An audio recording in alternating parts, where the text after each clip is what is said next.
¿Qué tal a todos los que nos ven por las redes sociales del Instituto?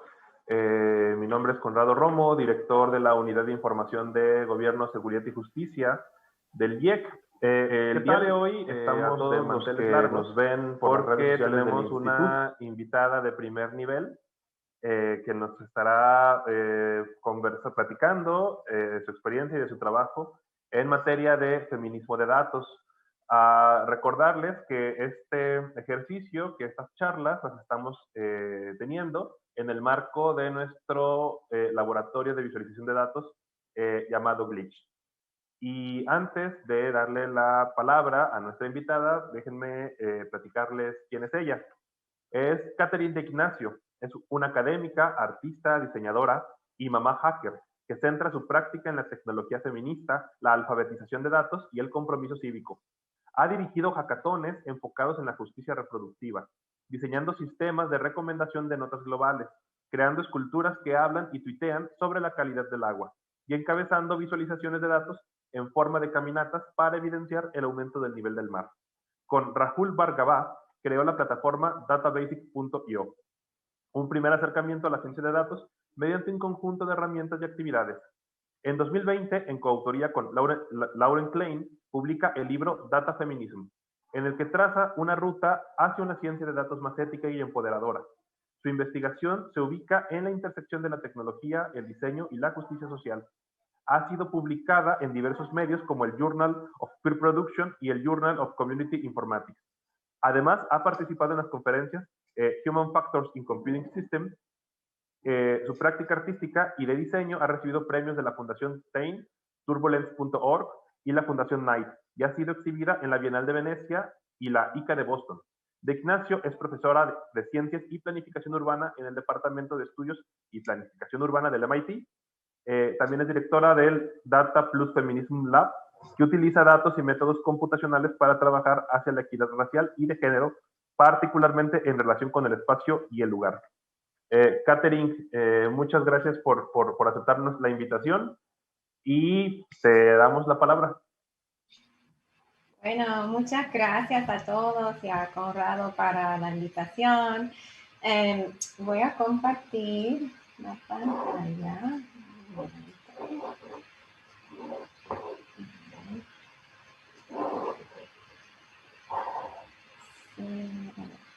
¿Se ve bien ahora? Sí. Perfecto. Okay. Muy bien.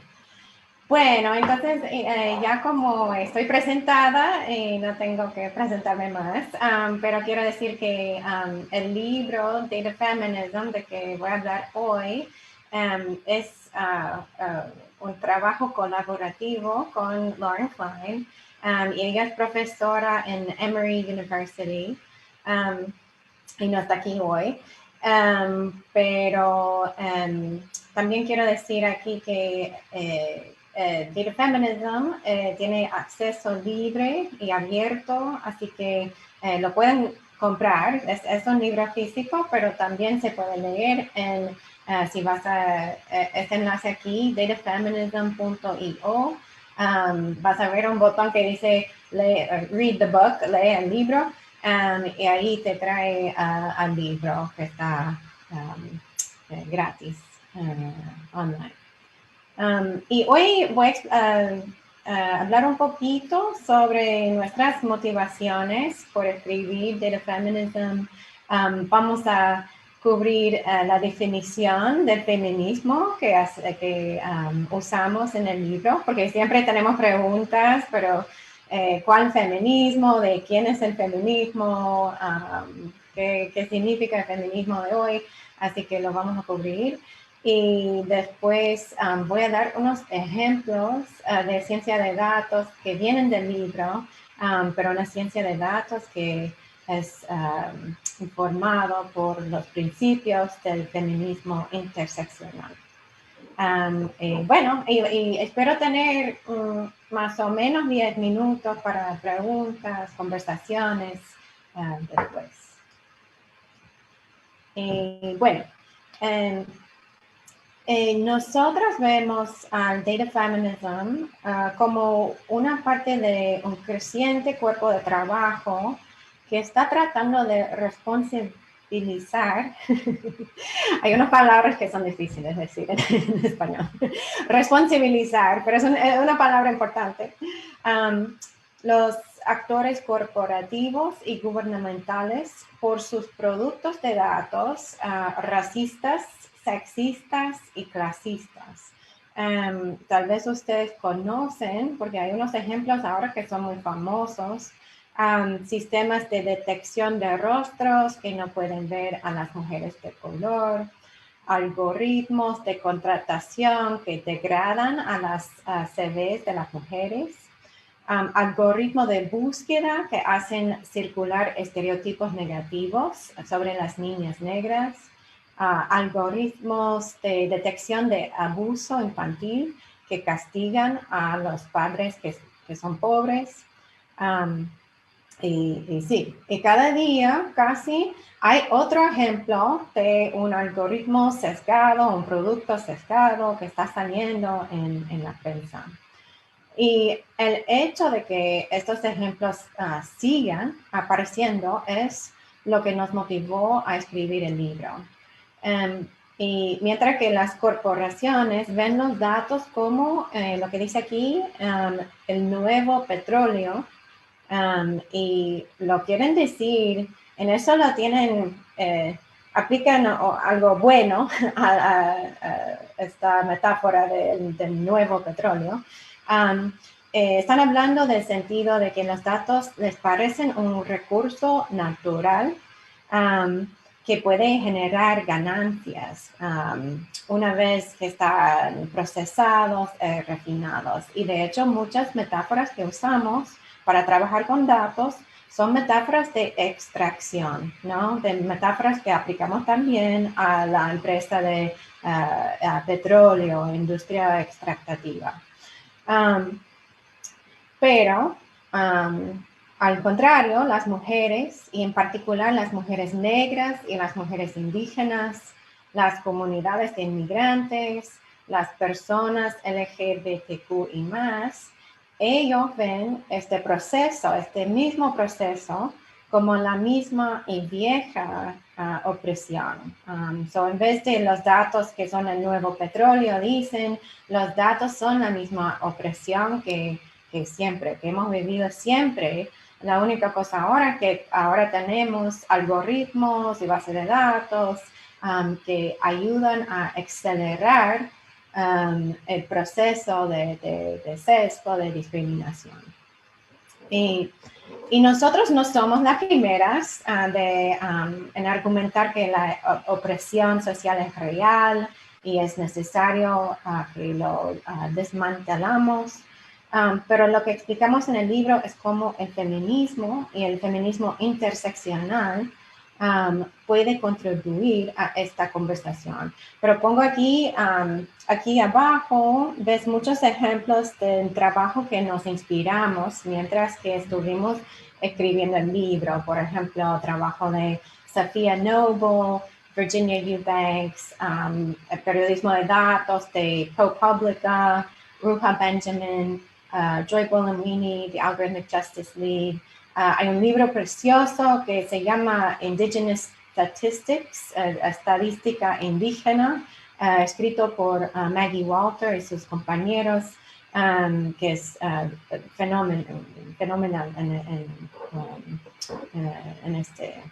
todo esto. Bueno, pero el feminismo, siempre cuando hacemos estas presentaciones, nos gusta definir el feminismo, porque el feminismo significa muchas cosas para muchas personas. Lo que ves aquí es una imagen de los MTV Music Awards de 2014, cuando la artista Beyoncé, ella proyectó la palabra feminista detrás de ella en su performance. Y también ella canta sobre feminismo en su canción Flawless. Y lo que dice en Flawless es la definición de una feminista. La feminista es la persona que cree en la igualdad social, política y económica de todos los géneros.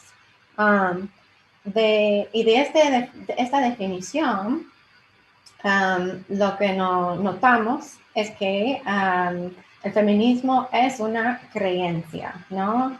La creencia en la igualdad social, política y económica de todos los géneros. Pero hay otra definición, porque si tú miras a tu alrededor, tú ves que el mundo donde todos los géneros son iguales todavía no se ha realizado, ¿no? Entonces, el feminismo significa un compromiso con la acción política. Eso es actividad organizada en nombre de los derechos e intereses de las mujeres y las personas no binarias. Así que tenemos creencia, actividad política. Y entonces una tercera definición, que es el feminismo, es una colección de teorías y ideas. Es decir, para mí esto es emocionante porque el feminismo es una herencia intelectual que podemos disfrutar, podemos usar para afrontar los problemas de hoy en día, ¿no? Y estas teorías comenzaron por pensar cuestiones de desigualdad con respecto al sexo y el género, pero los últimos 40 años de estudios y también la realidad política han traído muchas más dimensiones de desigualdad a la conversación, incluyendo la raza, la clase, la sexualidad, la capacidad y más, ¿no? Así que esto nos lleva a la idea de feminismo interseccional. Y yo no sé si es una palabra o concepto nuevo para ustedes, así que lo voy a definir. Pero lo que decimos en el libro es que el feminismo en el año 2021 debe entenderse como interseccional. Y la interseccionalidad es un término de trabajo legal de Kimberly Crenshaw, que está aquí a la derecha, y ella usa interseccionalidad para explicar cómo la desigualdad social no se puede explicar por una sola dimensión de la diferencia. Así que no podemos considerar solo el género, solo el sexo, cuando estamos considerando cuestiones de injusticia social. Y estaba hablando en su trabajo de las experiencias de mujeres negras en los Estados Unidos, quienes tuvieron y todavía tienen que enfrentarse al racismo y el sexismo al mismo tiempo. Así que cuando hablamos de desigualdad o opresión, tenemos que hablar de la intersección de muchos factores y fuerzas que la producen: el racismo, el clasismo, el colonialismo, y etc. Bueno, la clave para comprender la interseccionalidad es que la interseccionalidad no solo describe los marcadores de identidad individual y sus efectos, pero describe las fuerzas estructurales del poder y su intersección que crean esos efectos, ¿no? El racismo, el sexismo, etc. Y es el trabajo de las feministas de mujeres de color, las feministas negras en particular, quienes han puesto en primer plano esta conversación sobre las fuerzas del poder. Entonces, el feminismo interseccional no se trata solo de cuestiones de mujeres, ni siquiera cuestiones de género, se trata de poder, de quién lo tiene y quién no. Y bueno, así que cubrimos la definición del feminismo que estamos en el libro. Y ahora nos trae a los principios del feminismo de datos. Y aquí tienes una infografía que hicimos con la ilustradora Marcia Díaz. Esto apareció, se presentó en Abierto Mexicano de Diseño 2020, hace un año. Y aquí tienes los 7 principios de data feminism.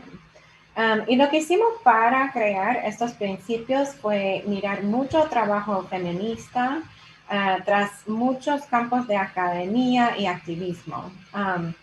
Y lo maravilloso del trabajo feminista es que existe en casi todos los campos. Y miramos y leímos especialmente trabajo feminista en campos más aplicados, por ejemplo, diseño, human-computer interaction, análisis geográfica y espacial, geografía, economía, etc. Y derivamos estos 7 principios. Y el libro también está estructurado así que cada capítulo corresponde a un principio. Y empezamos con, por ejemplo, examinar el poder y terminamos con hacer visible el trabajo. Y lo que hacemos en cada capítulo es presentar la teoría feminista, de dónde vienen estas ideas, por ejemplo, de examinar el poder, pero también presentamos muchos ejemplos de personas que están haciendo hoy en día en su trabajo, están realizando estos principios en su trabajo. Así que vamos a pasar para cada principio, para explicarlo un poco. Entonces voy a pasar a unos ejemplos. Y también quiero decir que esta infografía se puede bajar gratis en este enlace que está aquí. Y lo tenemos en 5 idiomas hasta ahora. Y de hecho, a veces me encanta el internet porque cuando publicamos la infografía en estos 5 idiomas, entonces muchas más personas nos escribieron y traducieron los principios. Así que tenemos 5 más idiomas para lanzar dentro de un mes cuando podamos hacer el trabajo. Entonces, el primer principio es examinar el poder. Así que el feminismo de datos empieza por analizar cómo opera el poder en el mundo.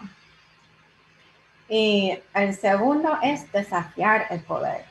Recordando que la definición del feminismo interseccional está centrado en este concepto de poder, ¿no?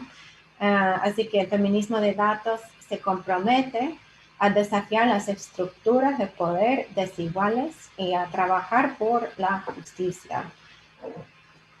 Entonces, tenemos elevar la emoción y la corporalidad. Así que nos enseña a valorar múltiples formas de conocimiento, incluyendo los conocimientos que provienen de las personas en su carácter de cuerpos vivos y sensibles en el mundo. Y el cuarto capítulo es repensar los binarismos y las jerarquías.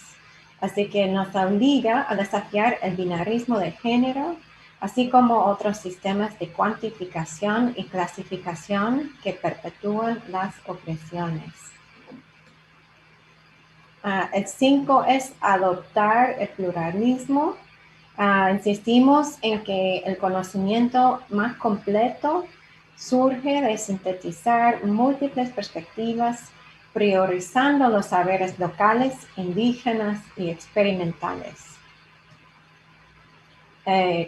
Considerar el contexto afirma que los datos no son neutrales nunca, ni son objetivos, son producto de relaciones sociales desiguales, que es contexto esencial para realizar un análisis ético y preciso.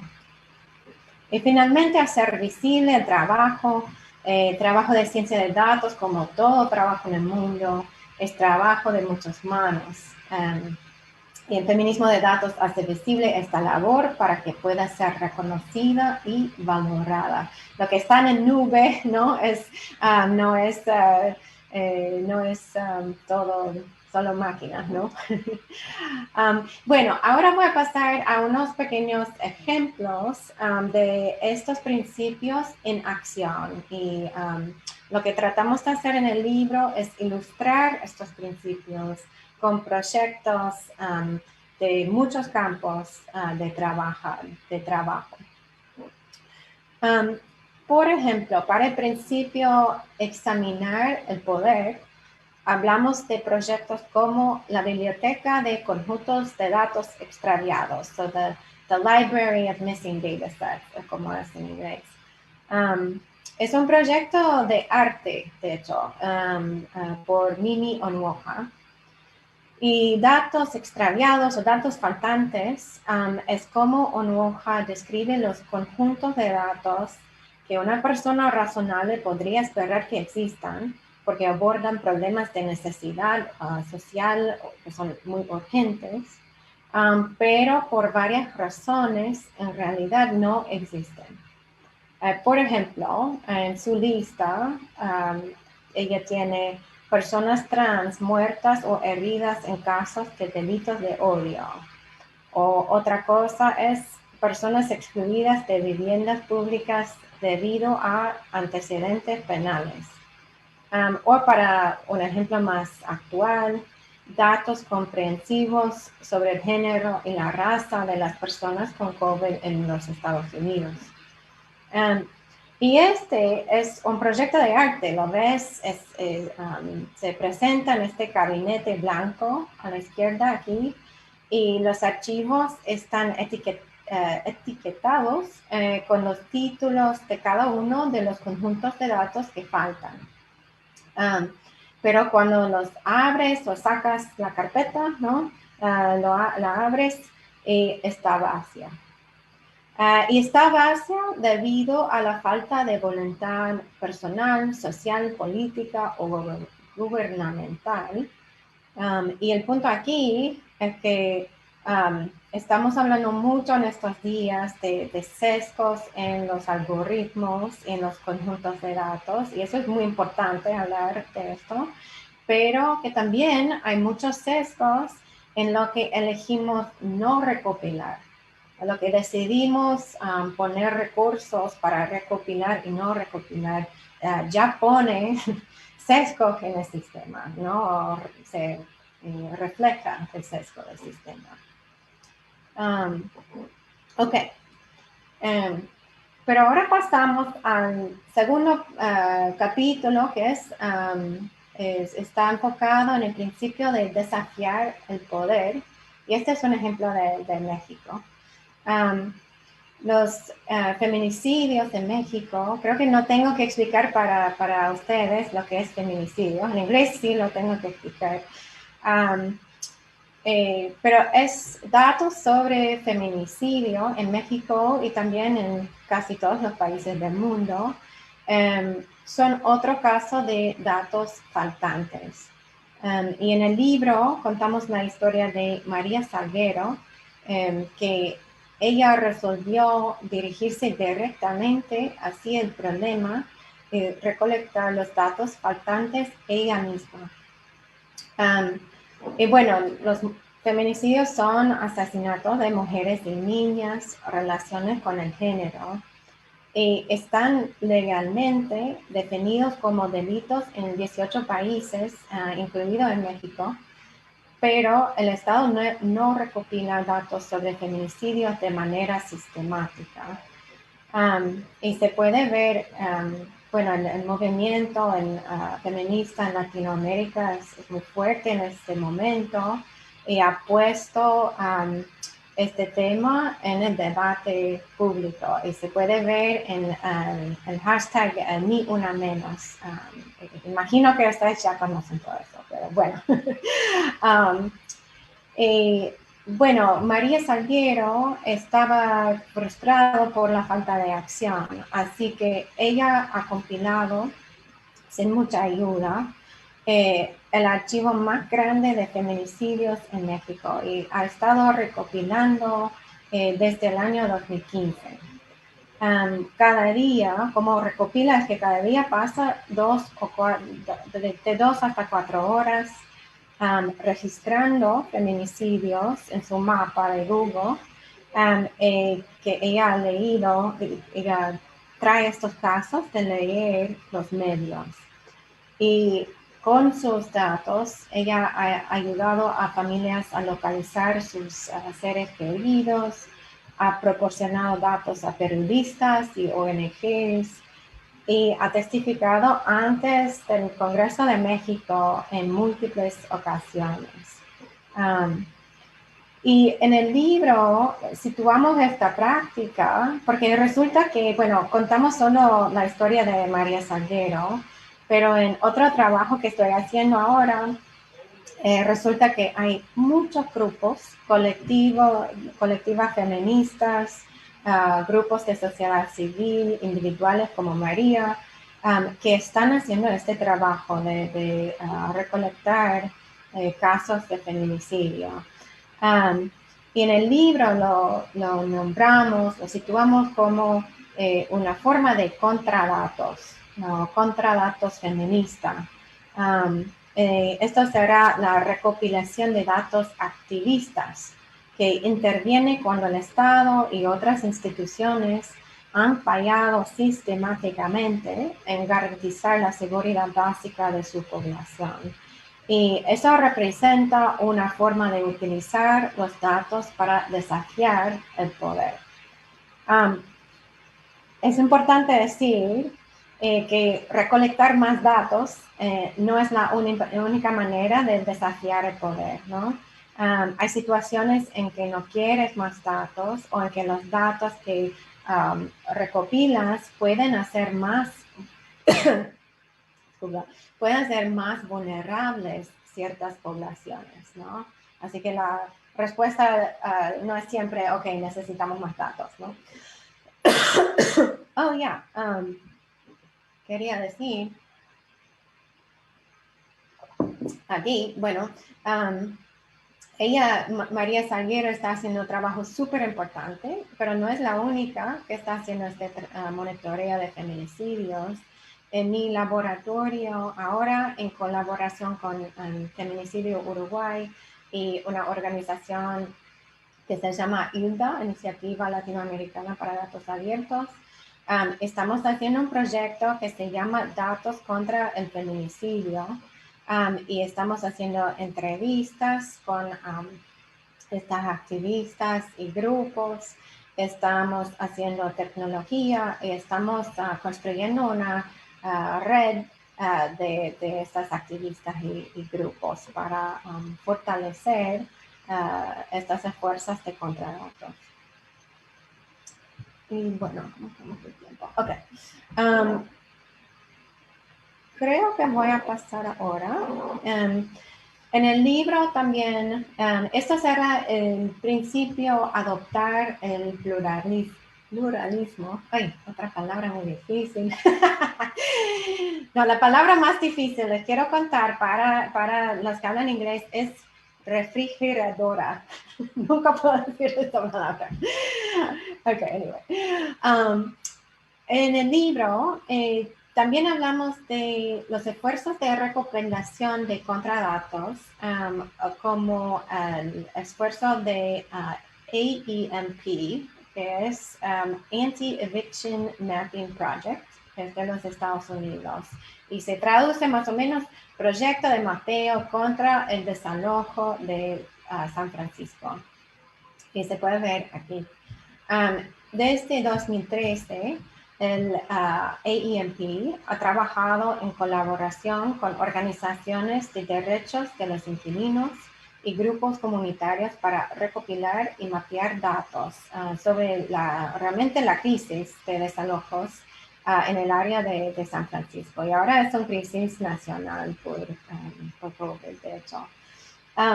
Entonces, cada punto rojo aquí indica un lugar donde una persona o familia fue desalojada. Y los puntos azules indican lugares donde la AEMP también ha entrevistado a una de las personas que fue desalojada en ese lugar. Cuando haces clic en el punto, aparece una de estas entrevistas, como la que ves aquí a la derecha, que es de Phyllis Bowie. Así que es muy interesante que están mapeando información cuantitativa, ¿no? En combinación con información cualitativa. Podemos contrastar el mapa del AEMP con el trabajo del Laboratorio de Desalojos, que tiene su sede en la Universidad de Princeton. Y el objetivo de este Eviction Lab, Laboratorio de Desalojos, es presentar una imagen nacional de la crisis de desalojos. Y este es un objetivo importante, el proyecto en general es valioso, pero en Data Feminism lo describimos como muy diferente en términos de proceso al proyecto del AEMP, ¿no?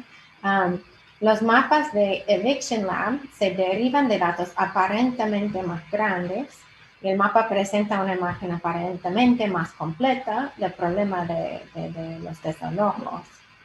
Pero la AEMP describimos en el libro como un peleo más o menos que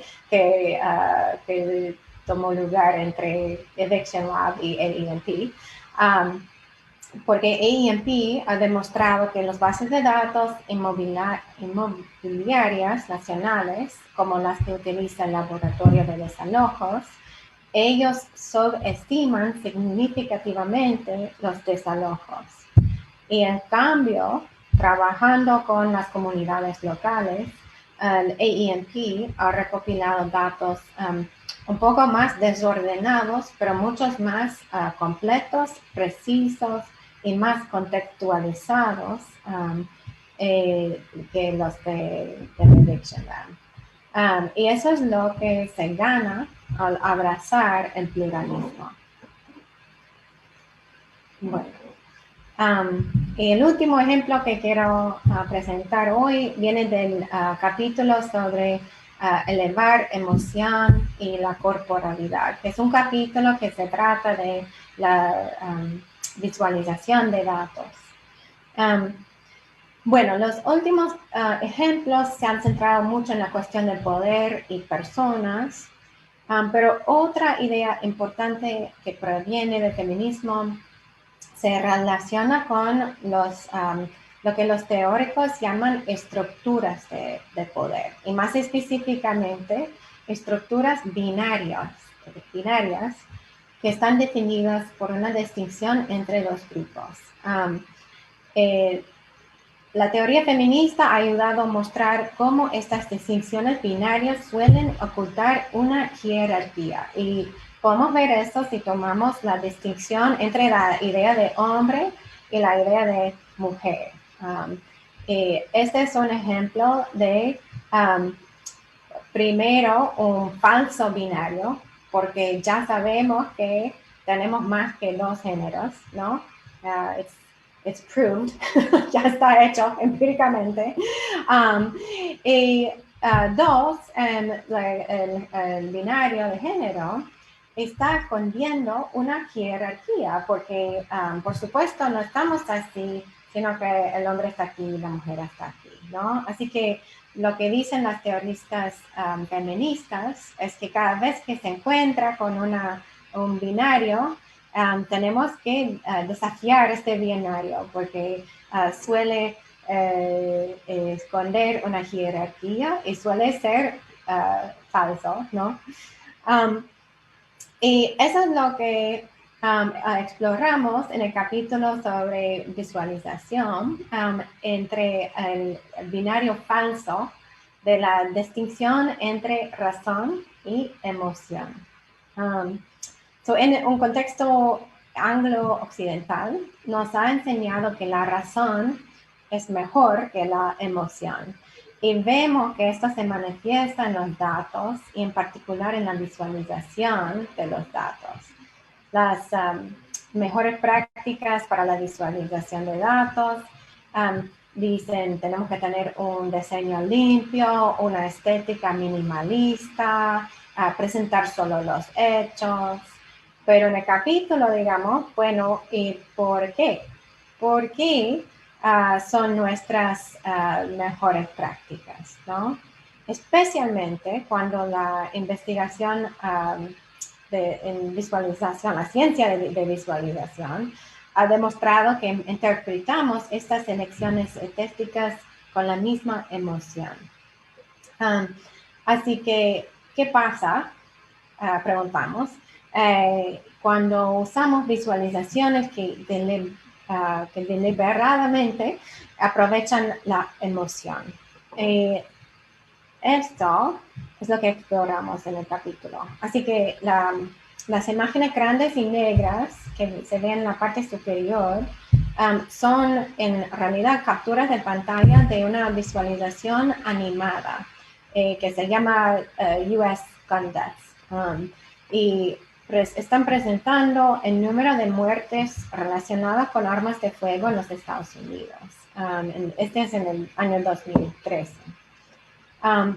Cada una de las personas muertas por un arma en ese año se representa como un solo arco, una línea, es una vida de un ser humano. Y los arcos se trazan uno por uno en la pantalla, comenzando lentamente, pero luego se vuelven cada vez más rápidos hasta que crean esta red semicircular que pueden ver aquí. Y es muy fuerte para ver. Y ese es el punto, que hay demasiadas personas muertas por armas de fuego en los Estados Unidos. Es una epidemia. Y metodológicamente no es menos sólido estadísticamente que cualquier otro estudio. Pero fue visto con sospecha por la comunidad de visualización cuando salió, porque nos hizo sentir. Está todo encuadrado sobre la emoción de grief and loss. ¿Cómo se dice? No sé, Conrado. Pena y pérdida. Pena y pérdida, gracias. Pero un enfoque feminista aquí diría que no es un problema en absoluto que nos hiciera sentir cosas. Y de hecho es una visualización más convincente porque combina la razón con la emoción. Así que reequilibrar la razón y la emoción abre la caja de herramientas de comunicación de datos y nos permite enfocarnos en lo que realmente importa en un proceso de diseño, ¿no? Ok. Bueno, lo que me lleva al punto final es una cosa más que quiero decir, que es que feminismo de datos insiste en una definición ampliada de visualización de datos y de ciencia de datos. Y nuestra ciencia de datos no se define por el tamaño del conjunto de datos, no se define por las credenciales de las personas que realizan el trabajo. Estas preocupaciones se utilizan continuamente para excluir a las mujeres y las personas de color de campo. Así que, sí. Pero si ampliamos nuestra definición de ciencia de datos, entonces podemos ver que claramente algunos de los trabajos más emocionantes en ciencia de datos a la intersección de justicia hoy en día están siendo realizados por artistas, periodistas, humanistas, organizadores comunitarios, activistas, bibliotecarios y más. Y bueno, a veces este trabajo sí se parece a la ciencia de datos tradicional, pero a veces son obras de arte o son periodismo de datos, o aquí al fondo tenemos un mural de datos que está hecho por un grupo que se llama Data Therapy, terapia de datos. Tenemos cientos de ejemplos como estos en el libro que seleccionamos para ilustrar nuestros puntos e inspirar nuestros lectores a actuar, porque, bueno, reconocemos que los datos son una raíz de muchos problemas hoy en día, pero también pensamos que pueden ser parte de la solución. Bueno, voy a decir ahora muchas gracias por la invitación, por la ayuda en español. Aquí son muchas maneras de contactarnos si nos interesa el libro. Y la última cosa que voy a decir es, si ustedes conocen alguien que puede publicar el libro en el mundo hispano, nos gustaría mucho una traducción en español. Estamos tratando de empujar el publisher para lograrlo. Gracias. Muchas gracias, Catherine. Nos llevamos esa tarea que nos has puesto para buscar a alguien que creo que sería como un gran aporte, tener el texto en español. Sí. Y sobre todo pensando que incluso tocas ejemplos de México, ¿no? Sí. Oye, Catherine, y me gustaría hacerte un par de preguntas y bueno, recordarles a las personas que nos están siguiendo en la transmisión que también a través de las redes sociales del instituto pueden generar preguntas a Catherine. Pero quisiera, esta es una pregunta mía, ¿no? Al inicio de la sesión y bueno, a lo largo del libro, digamos, planteas esto, digamos, este tema de los sesgos, ¿no? Y de hecho es una discusión que está muy, digamos, en auge, ¿no? Y la importancia de cómo sorteamos estos sesgos, ¿no? Que provienen desde la mirada de quienes ejecutan los algoritmos. Pero mi pregunta es, si digamos, cuando tú abordas de los ejercicios que estás mostrando, no sé si también podríamos hablar de que también existen otro tipo de sesgos. Y digamos, y de forma concreta preguntar es si es posible librarnos los sesgos, o más bien el tema es hacerlos explícitos, es decir, decir desde dónde estamos hablando cuando construimos una estrategia de estadística, de visualización de datos, etcétera. Sí, sí, gracias por la pregunta. Sí, y de hecho yo creo que tenemos que hacer, de una manera, tenemos que hacer muchas cosas en paralelo, porque de una manera estoy feliz que hay esta conversación pública sobre los sesgos, pero me parece un poco estrecho. Nos quedamos en el algoritmo o nos quedamos en los conjuntos de datos en vez de pensar, well, ¿por qué? ¿De dónde vienen? Todo esto viene como muy atrás de la sociedad y es grande y por eso es una de las razones por qué escribimos el libro, porque tenemos que tomar un análisis de lo que llamamos en inglés root cause analysis, para mirar de dónde vienen realmente, de dónde vienen estos problemas y tomar en cuenta lo que casi siempre está ignorada en los campos técnicos, que es la dimensión de tiempo, ¿no? Casi siempre los modelos, las estadísticas están ignorando la dimensión de time, ¿no? No están considerando, well, pues cómo llegamos aquí. Por ejemplo, si estamos hablando de inequidades en los datos de la salud, por ejemplo, en los Estados Unidos, cómo llegamos aquí, tenemos estoy perdiendo en español, pero la Transatlantic Slave Trade, ¿no? La esclavitud, la práctica de esclavitud en los Estados Unidos. Eso tenemos que considerar, que no llegamos al mismo, en este mismo momento, igualmente, ¿no?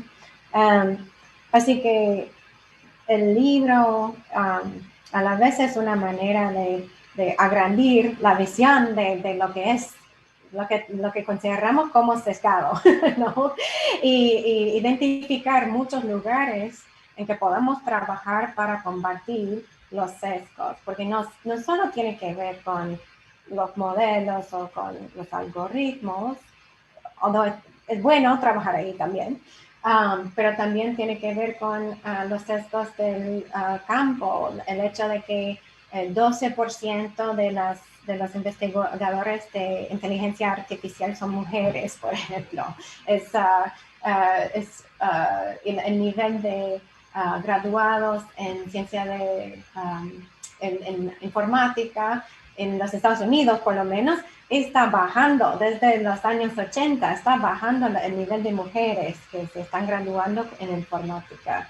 Eso es horrible y es algo que va a asegurar que los productos en el futuro no van a incluir toda la población, ¿no? Y nunca pueden decir que van a incluir a las poblaciones más vulnerables, ¿no? O más excluidas.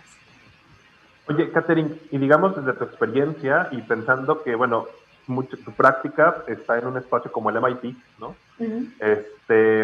¿Cómo has logrado y cómo, digamos, qué instrumentos o qué estrategias utilizas para poner en diálogo, digamos, los saberes y las sensibilidades de las comunidades, por ejemplo, con equipos más técnicos?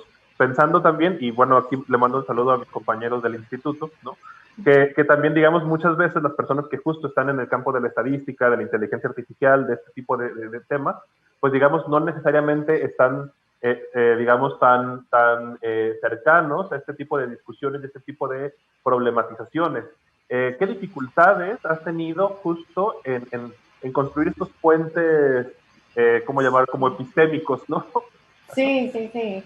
No, sí, hay dificultades seguro, porque lo que pasa es que eso para mí me apunta a enfocarme en la educación, cómo entrenamos las personas técnicas a trabajar con datos y estadísticas. Y la realidad es que en mucho de currículo no nos enfocamos en cosas sociales, no conectamos lo que están haciendo dentro de la computadora o con lo que sea, con algo de la tecnología, con impacto social. Así que hay una falta ahí. Estas cosas sí se conectan, ¿no?